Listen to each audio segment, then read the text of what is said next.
Hello viewers, কিতা খবর? আপনারা সব নিশ্চয় ভালো আছেন। আপনার আশীর্বাদে আমরা মোটামুটি ভালো আছি। ও দেখুন আজকে আইলাম আমরা বুধনগর এই জায়গারে কইন আপনার বুধনগর এরিয়া পড়ে গেছে। ও দেখুন এখানে বহুত পুরাতন একটা মন্দির আছে, বহুত পুরাতন একটা মন্দির। আর একটা ও দেখুন এখানে একটা বট গাছ আছে।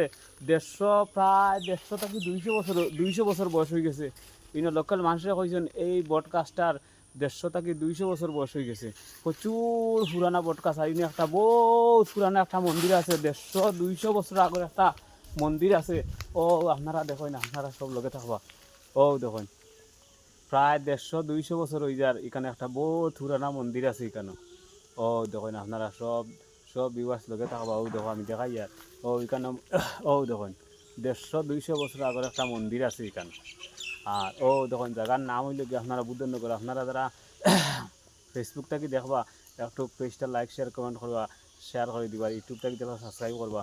ও দেখুন বহুত বড় এরিয়া ইনো জঙ্গল, বহুত সুন্দর এরিয়া ইনো জঙ্গল। আর বহুত বড় এক বটগাছ। ও দেখুন 150-200 বছর আগর পুরানা এই বটগাছর কিনারে একটা মন্দির আছে।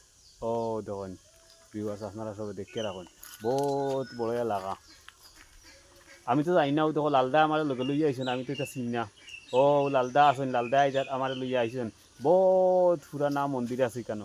আর বহুত বড় বটগাছ। মন্দিরের আর বটগাছের বয়স 150-200 বছর হইয়া আসছে। আপনারা সব ইচ্ছা করলে এখানে আইতে পারবা।